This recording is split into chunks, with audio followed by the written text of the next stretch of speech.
अस्सलाम वालेकुम दोस्तों, उम्मीद करता हूं आप सभी लोग खैरियत से होंगे। इस वीडियो में बात करेंगे कि सऊदी अरब के वीज़ा प्रोसेसिंग का जो है नया अपडेट्स क्या हैं। बहुत प्रॉब्लम हो रही है लोगों के वीज़ा लगने में, मेडिकल के बाद भी नहीं लग रहा है, रिजेक्शन आ रहा है और बाप का नाम होना ज़रूरी है, ये मसले चल रहे हैं। मुसानत के रिगार्डिंग भी अपडेट है। तो चलिए वीडियो की शुरुआत करने से पहले आपसे गुजारिश करता हूँ, अगर आप लोग मेरे चैनल पर नए हैं तो चैनल को सब्सक्राइब करके और नोटिफिकेशन ऑन कर लीजिए।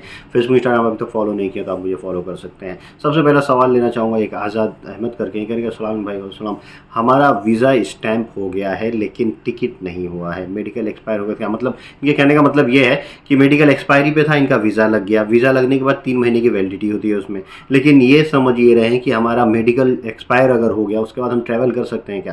तो एक चीज़ ध्यान रखिएगा, अगर आपका वीज़ा लग गया तो फिर मेडिकल का पूरा काम खत्म हो गया। आपके वीज़ा की वैलिडिटी होती है 3 महीने की, 90 डेज़ की। उस 90 डेज़ के अंदर में आपको ट्रैवल करना होता है, फिर मेडिकल का कोई लुकआउट नहीं है। वीज़ा वैलिड है तब तक आप जो है सफ़र कर सकते हैं, टिकट बना के सऊदी अरब जा सकते हैं। एक भाई जितेंद्र सिंह ये कह रहे हैं कि पहले वीज़ा स्टैम्प होगा या फिंगर होगा। तो देखिए, पहले फिंगर होता है।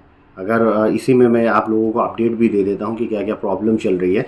सबसे पहले सऊदी का अगर आपको प्रोसेसिंग करवाना है तो आपका मेडिकल होता है। मेडिकल के पास अगर वीज़ा पे कैटेगरी रिक्वायर्ड है कि भाई उस कैटेगरी पे आपको टेस्ट देना है, स्किल वेरिफिकेशन, तो आपको टेस्ट करना है, फिर मेडिकल कराना है, फिंगर कराना है, मुफा वगैरह हो जाएगा। तो ये चीज़ें हो जाती हैं, तब आपका वीज़ा प्रोसेस होने जाता है, एग्रीमेंट आता है, वीज़ा लग जाता है। ये इतना ही प्रोसेस है। लेकिन आजकल वीज़ा लगाने में जो है वो दिक्कत हो रहा है। ये पिछले 10-15 दिनों का अगर आप देखें तो इसमें बहुत ज़्यादा रिजेक्शन आया है मेडिकल को लेकर के, कि मेडिकल शो नहीं हो रहा है। उसके बाद से एक नया अपडेट आ गया है। नया अपडेट क्या है कि जो भी मोफा किया जाता है, जो ऑफिस वाले मोफा प्रोसेस करते हैं, उसमें बाप का नाम भी डालना ज़रूरी है। यानी किसी का नाम है, मेरा नाम मसूद आलम अंसारी है, तो मसूद आलम अंसारी के बाद से फादर का नाम कासिम अंसारी है, तो वो भी ऐड होना चाहिए जो लास्ट पेज पे होता है। तो ऐसा आप करना होगा, ऐसा अब अपडेट नया है, ऐसा लोग करेंगे। इमिग्रेशन के रिगार्डिंग भाई का सवाल ये करें कि भाई इमिग्रेशन ऑफलाइन जो है करा सकते हैं क्या। भाई इमिग्रेशन ऑफलाइन नहीं होता है, इमिग्रेशन अब ऑनलाइन होता है। ऑनलाइन ही ऑफिस वाले, जिनके ऑफिस का वकाला है या दुबई वगैरह कहीं का भी है, तो आप किसी ऑफिस वाले को, एजेंट को देंगे, वो लोग जो है अपने ऑफिस से सब प्रोसेस करेंगे, ऑनलाइन डाल देंगे, ऑनलाइन ही अप्रूवल मिल जाता है। उसमें स्टिकर एक जनरेट हो जाता है, उसका प्रिंट आउट लीजिए और चले जाइए। तो ये सब सिस्टम ऑनलाइन हो गया है। भाई कह रहे हैं कि कंपनी से भागने के बाद कितने दिन बाद हुरूफ लग सकता है। देखिए, अगर आप कंपनी में काम करते हैं, वहाँ से भाग जाते हैं, तो पहले वो लोग आपका कॉन्ट्रैक्ट कैंसिल करते हैं। यानी 60 दिनों का टाइम मिलता है आपको। 60 दिनों के अंदर में कहीं ट्रांसफ़र लीजिए या अपने देश वापस आइए, तो आप लीगल रहेंगे। 60 दिनों के बाद ऑटोमेटिक आपके ऊपर जो है वो हरूफ में ट्रांसफ़र हो जाता है, यानी आपके ऊपर हरूफ लग जाता है। और जब आपके ऊपर हरूफ लग जाएगा तो आपको मालूम ही हरूफ लगा है, तो फिर वहाँ से आना मुश्किल होता है। सेटिंग से इसको उसको पैसा देके आदमी वापस आता है, फिर सऊदी अरब नहीं जा पाता है लाइफ टाइम। एक भाई हैं निज़ाम कुरैशी, कह रहे हैं कि भाई मेरा 2 साल ख़त्म हो गया, फिर भी मेरा कफील जो है छुट्टी नहीं दे रहा है, बहुत परेशान हूँ, कैसे जा सकता हूँ यहाँ से अपने देश वापस। तो देखिए, जो भी लोग हैं भाई, कॉन्ट्रैक्ट 2 साल का होता है, या आपको 1 साल पर ही आना हो, या 2 साल से ज़्यादा हो गया, नहीं छुट्टी दे रहा, आप आएंगे तो कैसे आएंगे।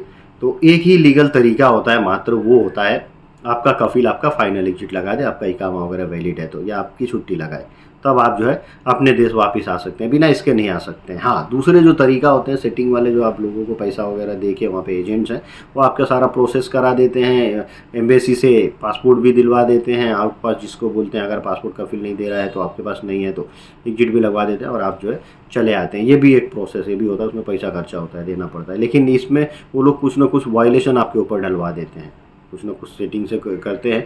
जब आप अपने देश वापस आ जाएंगे तो फिर सऊदी जाना मुश्किल होता है ऐसे लोगों का। एक भाई कह रहे हैं कि क्या एम्प्लॉयमेंट वीज़ा के लिए भी मुसानत होता है। तो मुसानत तो एम्प्लॉयमेंट वीज़ा के लिए ही होता है, लेकिन डोमेस्टिक वर्कर के वीज़ा के लिए होता है। यानी house driver, house boy, housemate, ये जितने भी डोमेस्टिक कैटेगरी है, घरेलू वीज़ा है, उसके लिए मुसानत ज़रूरी है, और ये सब एम्प्लॉयमेंट वीज़ा ही होते हैं। वीडियो के आखिर में एक भाई का सवाल लेना चाहूँगा। ये कह रहे हैं सलाम भाई, मेरा मुसानत हुआ है सऊदी में, अभी मैं जो है इंडिया में हूँ, कैसे हटेगा, मेरा इकामा भी ख़त्म हो गया है, मतलब दूसरी जगह इनको जाना होगा इसके लिए, और पहले से मुसानत दिखा रहे हैं। तो पहले अगर आप गए होंगे, वही ऑफिस वाले का मुसानत होगा, वो ऐसा प्रॉब्लम आ रहा है, दिखा रहा है, तो वो आप जो है कैंसिल करवाइए उनसे बात करके उस ऑफिस से, नहीं तो उसी ऑफिस में वीज़ा मंगा के आप जा सकते हैं।